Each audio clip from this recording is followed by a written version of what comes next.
Assalamualaikum and welcome back to the class of Elementary Mathematics class 6. So today we are going to start geometry section. We know we have three parts in our total math book, that is arithmetic, algebra and geometry. So in primary level, like up to class 5, we have learned about geometry, but that part was a bit different. Now in class 6 we will be taught different other things, like we will solve theorem construction and other stuff.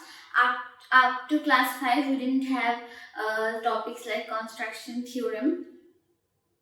So in chapter 6 we will be solving theorem, two basic theorems and the stuff that are related to these.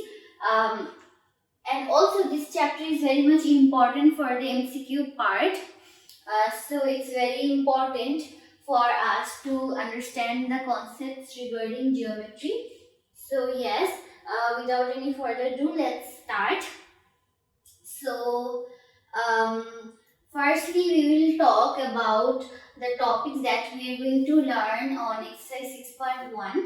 So firstly we will talk about basics of geometry, line, segment and ray, different types of angles, parallel lines and angles created by a transversal, two basic theorem. So basics of geometry includes about the origin of geometry and stuff. Then line, segment and ray. So these are three geometrical structures. We will learn each of them separately in detail. Then different types of angles. So what is angles and what are the typologies of angles are going to be discussed in this chapter. Then parallel lines and angles created by a transversal. That means here we are going to introduce a new thing called transversal, and also parallel lines and angles that are created by the transversal. Then two basic theorem. Okay, so what is actually theorem? We are going to learn that. Okay, so let's start. So firstly, what is geometry? So the word geometry means the measurement of earth. So it's a bookish terminology. So basically geo is basically indicated to the earth, anything related to the earth. And metry means actually the measurement, anything regarding measurement.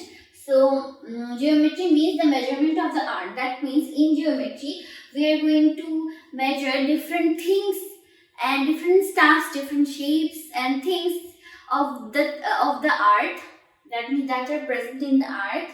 We are going to talk about different dimension. We will measure different shape, length, size of the things that are present in our earth.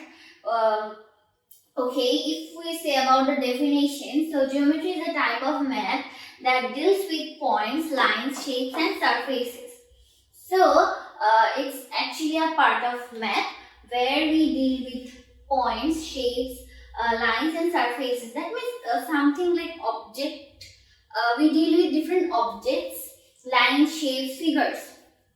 Like in arithmetic we deal with numerical values. In algebra we deal with different variable, constant, coefficients, numerical as well as alphabetical values like x, y, z. So in geometry we deal with lines, shapes, surfaces. So yes, so let's move forward. Okay, so we can see a picture of Euclid. So Euclid is regarded as the father of geometry because he first discussed about different shapes and principles regarding geometry. So it's a very important thing to remember that Euclid is considered as the father of geometry, and each of the information given here is very much important for your MCQ. So we must remember this. Like in 3rd century BC, BC means before Christ, we all know that. Greek mathematician Euclid.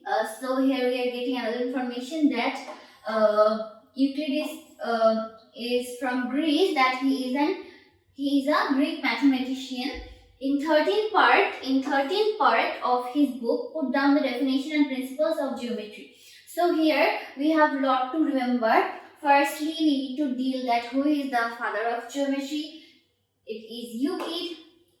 Then in which century he put down the definition and principles of geometry. We will say 3rd century, or we can also say 300 BC. Then Greek mathematician Euclid, that means Euclid is from Greece. Then in which part of his book he put down the definition and principles? 13th part. Okay, the main theme of Euclidean geometry is the geometric constructions and logical proof of the correctness of construction by a few axioms or postulates. By the way, the logical proof of anything, of any geometrical statement is termed as theorem. So we will get to know about each of the things consecutively. So another thing I need to mention is in the 13th part of his book, the name of the book was Elements. So I have forgotten to keep the information here. So you must remember the name of the book is Elements, and in the 13th part he discussed about the definition and principles of geometry. Thus, we need to remember that Euclid is the father of geometry.